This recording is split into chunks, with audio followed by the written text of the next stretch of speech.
بسم الله الرحمن الرحيم وما لكم لا تقاتلون في سبيل الله والمستضعفين من الرجال والنساء والولدان الذين يقولون ربنا أخرجنا من هذه القرية الظالم أهلها واجعل لنا من لدنك وليا وجعل لنا من لدنك نصيرا صدق اللہ مولانا العظیم۔ قرآن حکیم کی یہ آیت مبارکہ ہر مظلوم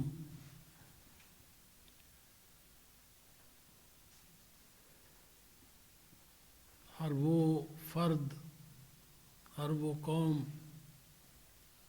جو ظلم کی چکی میں پس رہی ہوتی ہے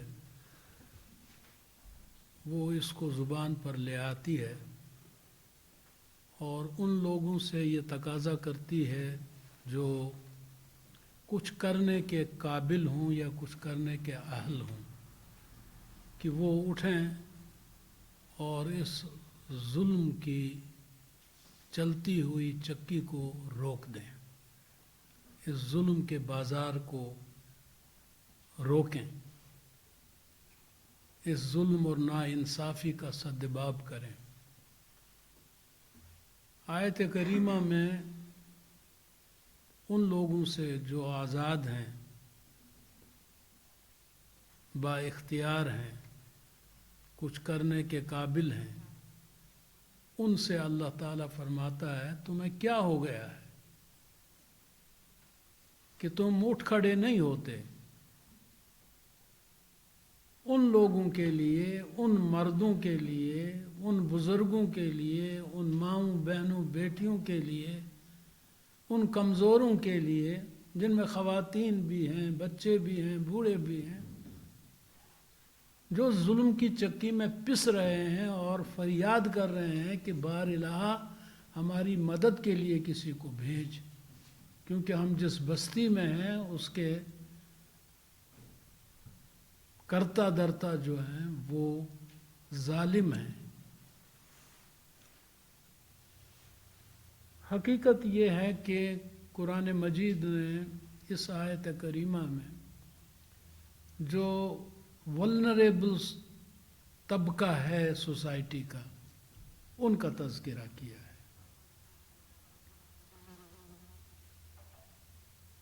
ولنریبل طبقہ سوسائٹی کا خواتین ہے خاص طور پر۔ اگر نوجوانوں کو رام کرنے میں، تحریک سے باز رکھنے میں قابض قوت کامیاب نہیں ہوتی تو وہ خواتین کا سہارا لیتی ہے۔ وہ یہ اچھی طرح سے سمجھتی ہے کہ خواتین پہ ہاتھ ڈالا جائے تو یہ ناقابل برداشت ہوگا نوجوان بیٹے کے لیے، اس کے شوہر کے لیے، اس کے والد کے لیے۔ ماؤں پہ ہاتھ ڈالا جائے گا، بہنوں پہ ہاتھ ڈالا جائے گا، تو یہ طبقہ ہے ایسا کہ اس پر جو ظلم ہے وہ ناقابل برداشت ہے مردوں کے لیے۔ اور اپنی ان بچیوں کو، اپنی ان بیگمات کو، اپنی ان ماؤں کو اس شر اور اس ظلم سے بچانے کے لیے انسان کسی بھی حد تک جا سکتا ہے۔ بسا اوقات وہ کام بھی کر جاتا ہے جو اسے نہیں بھی کرنا چاہیے تھا، تو اس کی وجہ یہ ہے کہ اس کے گھر پہ ہاتھ ڈالا گیا ہے۔ تو جس طرح رحمانی صاحب نے، الطاف صاحب نے بات کی کہ ریپ جو ہے اس کو جنگی ہتھیار کے طور پر استعمال کیا جاتا ہے غاصب قوتوں کی طرف سے، اور وہ جان بوجھ کے ایسا کرتے ہیں۔ وہ خوب سوچ سمجھ کے ایسا کرتے ہیں. وہ یہ سمجھتے ہیں کہ یہی وہ ہتھیار ہے، جب باقی سارے ہتھیار کند ہو جاتے ہیں تو اس وقت یہ ہتھیار جو ہے یہ کارآمد ثابت ہوتا ہے. تو مقبوضہ جموں و کشمیر میں کوئی انڈیویجول واقعات نہیں ہیں کہ کوئی فوجی جو ہے وہ گھر سے دور رہنے کی بنیاد پہ اس کی خواہشات امڑ آئیں اور اس نے کسی گھر کا رخ کیا اور وہاں پر کسی بہن بیٹی کے ساتھ منہ کالا کیا. تو یہ انڈیویجول انسیڈنٹس نہیں ہیں، یہ ایک سوچا سمجھا پلان ہے. یہ ایک حکمت عملی کے تحت یہ سارا کچھ کیا جا رہا ہے. تو مقصد ہے کشمیریوں کی ول کو بریک کرنا، ان کی کمر ہمت کو توڑ دینا، انہیں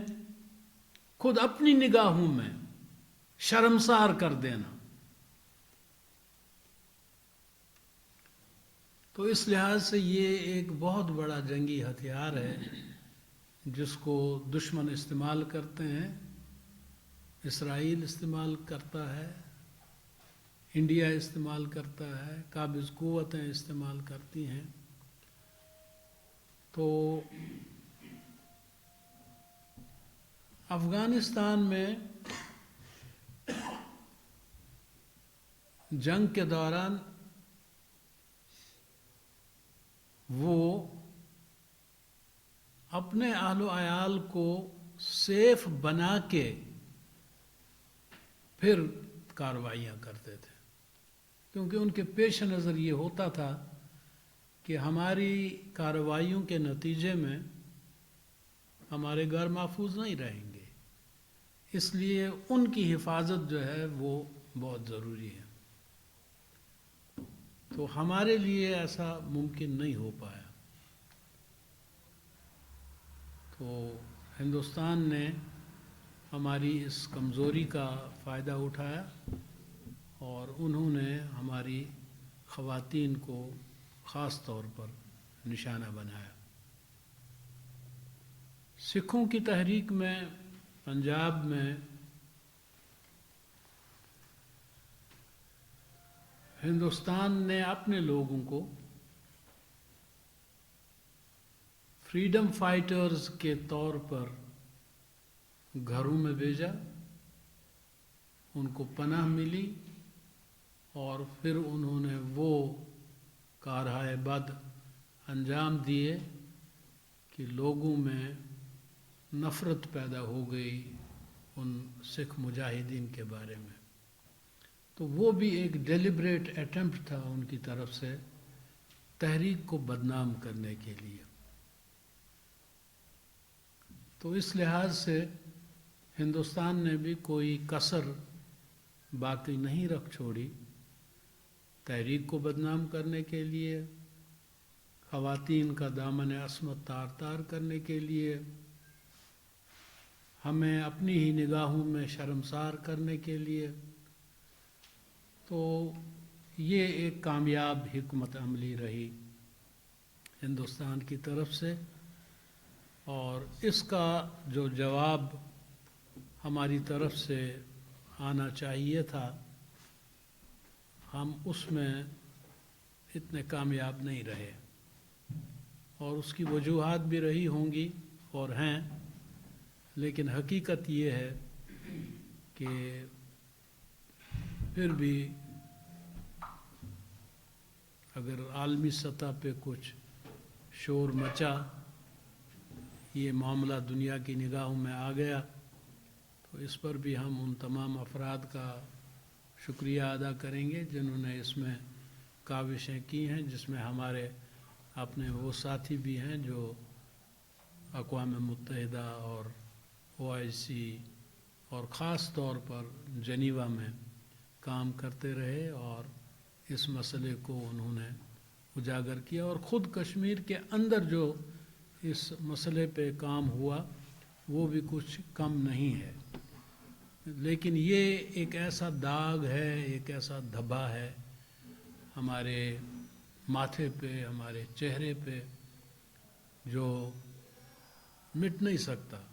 اور جو بھلایا بھی نہیں جا سکتا۔ تو اس لحاظ سے اب اس پہ صرف ماتم کرنے کی ضرورت نہیں ہے، بلکہ جو کچھ تجاویز یہاں پہ آئی ہیں، خاص طور پر لیگلی اس مسئلے کو ٹیکل کرنے کے لیے اقدامات کیے جانے چاہیے،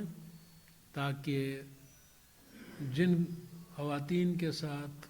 یہ صرف کنن پوشپورہ کا ہی مسئلہ نہیں ہے، جس طرح امتیاز وانی صاحب بتا رہے تھے، اس میں جموں کی آصفہ کا معاملہ بھی آتا ہے، اس میں آسیہ نیلوفر کا مسئلہ بھی آ جاتا ہے،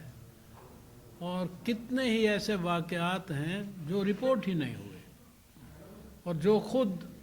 وہ افراد بھی رپورٹ نہیں کرنا چاہتے تھے بدنامی کے ڈر سے، ان کے والدین نہیں چاہتے تھے کہ وہ رپورٹ ہو، اس بنیاد پہ کہ وہ خواہ مخواہ رسوا ہو جائیں گے، معاشرے میں ذلیل ہو کے رہ جائیں گے۔ تو یہ بھی ایک اہم پہلو ہے ہمارے اس معاملے کا۔ تو اس لحاظ سے آج کی اس نشست میں اگر ہم صرف اس بات پر متفق ہو جائیں کہ ہم اپنی وکلا برادری کو اس جانب متوجہ کریں کہ وہ اس معاملے میں ان مظلوموں کا ساتھ دینے کے لیے اپنا کردار ادا کریں، تو میرے خیال میں آج کی اس نشست کی کامیابی اسی ایک بات میں مضمر ہے کہ اگر ہم ایسا کرنے میں کامیاب ہو جاتے ہیں، ورنہ اس طرح مل بیٹھنا اور بات کرنا یہ تو شروع سے ہی ہمارا طریقہ رہا ہے، لیکن کوئی ٹینجبل اور کوئی ٹھوس لاہ عمل بھی اگر اس کا سامنے آ جائے جس سے ان متاثرین کی مدد ہو سکے، اور جو آج لوگ پریشان ہیں کہ وہ کس طرح پیشیاں بھگتیں،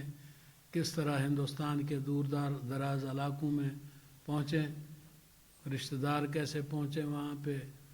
تو یہ بھی ایک بہت بڑا مسئلہ ہے۔ اس کا حل کیا ہونا چاہیے؟ تو یہ ایسی چیزیں ہیں جس پر ہمیں لازماً غور و فکر کرنا چاہیے، اور ادارے کو بھی، حکومت پاکستان کو بھی، آزاد کشمیر حکومت کو بھی اس طرف متوجہ کرنے کی ضرورت ہے۔ اللہ تعالی ہمارے حال پہ رحم فرمائے،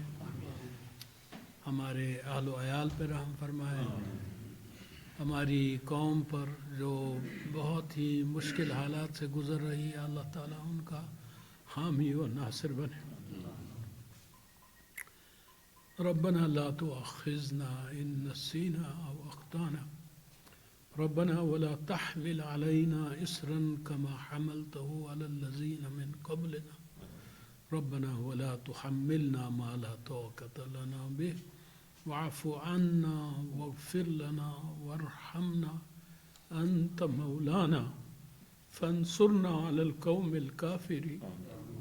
فانصرنا على القوم الكافرين فانصرنا على القوم الكافرين ربنا تقبل منا إنك أنت السميع العليم وتب علينا إنك أنت التواب الرحيم وصلى الله على سيدنا محمد وعلى آله وصحبه